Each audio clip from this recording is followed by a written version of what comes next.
क्या कभी ऐसा हुआ है कि एक लंबी राइड के बाद कमर या घुटनों में दर्द महसूस हुआ हो? ज्यादातर मामलों में इसकी वजह बाइक का सही फिट ना होना हो सकता है। तो आज हम इसी बारे में बात करेंगे कि कैसे घर पर ही बाइक को आराम और कुशलता के लिए सेट किया जा सकता है। मतलब इसके जो जरूरी बेसिक्स हैं उनको समझेंगे।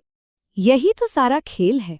इसका मतलब है बाइक को किसी के शरीर की अनोखी बनावट के हिसाब से ढालना, ना कि शरीर को एक तयशुदा पोजीशन में जबरदस्ती फिट करना। और यकीन मानिए, यही वो छोटी सी बात है जो एक मजेदार राइड और एक दर्द भरी राइड के बीच का फर्क तय करती है। सोचिए, जब बाइक एकदम सही फिट हो तो होता क्या है?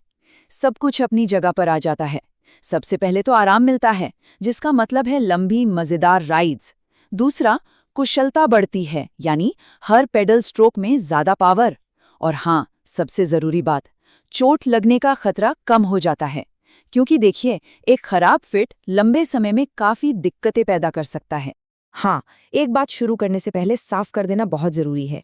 ये जो गाइड है ना, ये एक बेहतरीन स्टार्टिंग पॉइंट है, पर ये किसी क्वालिफाइड प्रोफेशनल बाइक फिट का मुकाबला नहीं कर सकता, उसकी जगह नहीं ले सकता। तो सवाल ये है कि इन स्टेप से हम आखिर करना क्या चाहते हैं? देखिए, लक्ष्य बहुत सीधा है। एक ऐसा मजबूत शुरुआती पॉइंट तैयार करना, एक ऐसी बेसलाइन जिससे राइडिंग सुरक्षित और आरामदायक हो जाए। फिर वहां से धीरे धीरे अपने अनुभव के हिसाब से छोटे मोटे बदलाव किए जा सकते हैं। जैसा कि हमने कहा, ये प्रोफेशनल फिट तो नहीं है, लेकिन शुरुआत करने के लिए इससे बेहतर कुछ नहीं। बस कुछ आसान से माप और राइडिंग का पूरा अनुभव बदल सकता है। तो फिर देर किस बात की, चलिए पहले माप से ही शुरू करते हैं। तो हमारा सबसे पहला प्रैक्टिकल स्टेप है इन सीम की ऊंचाई मापना।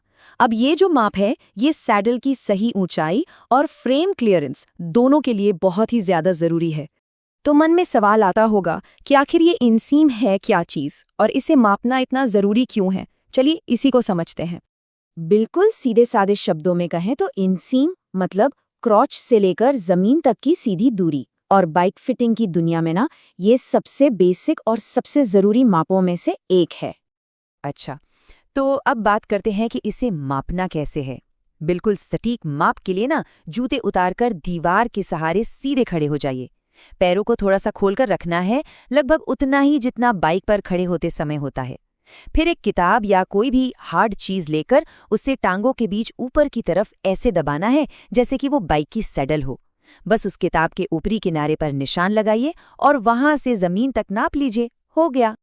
और हाँ, यहाँ एक छोटी सी प्रो टिप है। ध्यान रहे कि पैर लगभग 12 इंच दूर हों। ये दूरी इसलिए जरूरी है क्योंकि ये बाइक पर खड़ी होने वाली असली पोजीशन की नकल करती है। इससे जो माप मिलेगा ना, वो एकदम भरोसेमंद होगा। ठीक है, तो एक बार इन सीम का माप मिल गया तो अब बारी है एक और जरूरी सेफ्टी चेक की, जिसे कहते हैं फ्रेम क्लियरेंस या स्टैंड ओवर क्लियरेंस। इसका मतलब बस इतना पक्का करना है कि बाइक के ऊपर आराम से और सुरक्षित तरीके से खड़ा हुआ जा सके। इसे चेक करने का तरीका भी बहुत आसान है। बस बाइक के फ्रेम के ऊपर खड़े हो जाइए, दोनों पैर जमीन पर सीधे रखकर, और फिर बाइक की टॉप ट्यूब और क्रॉच के बीच कितनी खाली जगह है, बस ये देखना है। लेकिन रुकिए, यहाँ एक जरूरी बात है।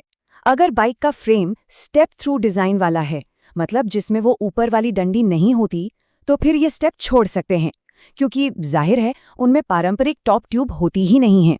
तो अब सवाल ये उठता है कि ये क्लियरेंस, ये गैप आखिर होना कितना चाहिए? इसका जवाब इस बात पर निर्भर करता है कि बाइक किस तरह की है। देखिए, इसका कोई एक ही जवाब नहीं है जो सब पर लागू हो। अगर रोड या हाइब्रिड बाइक है तो लगभग 1 से 2 इंच की क्लियरेंस काफी होती है। लेकिन अगर माउंटेन या ग्रेवल बाइक है जिसे उबड़-खाबड़ रास्तों पर चलना है, तो वहां ज्यादा जगह चाहिए होती है, ताकि जरूरत पड़ने पर आसानी से उतरा जा सके और बाइक को कंट्रोल किया जा सके। तो मतलब जो लोग ज्यादातर सड़क पर ही राइड करते हैं, उनके लिए 1 से 2 इंच का ये गैप एकदम परफेक्ट है।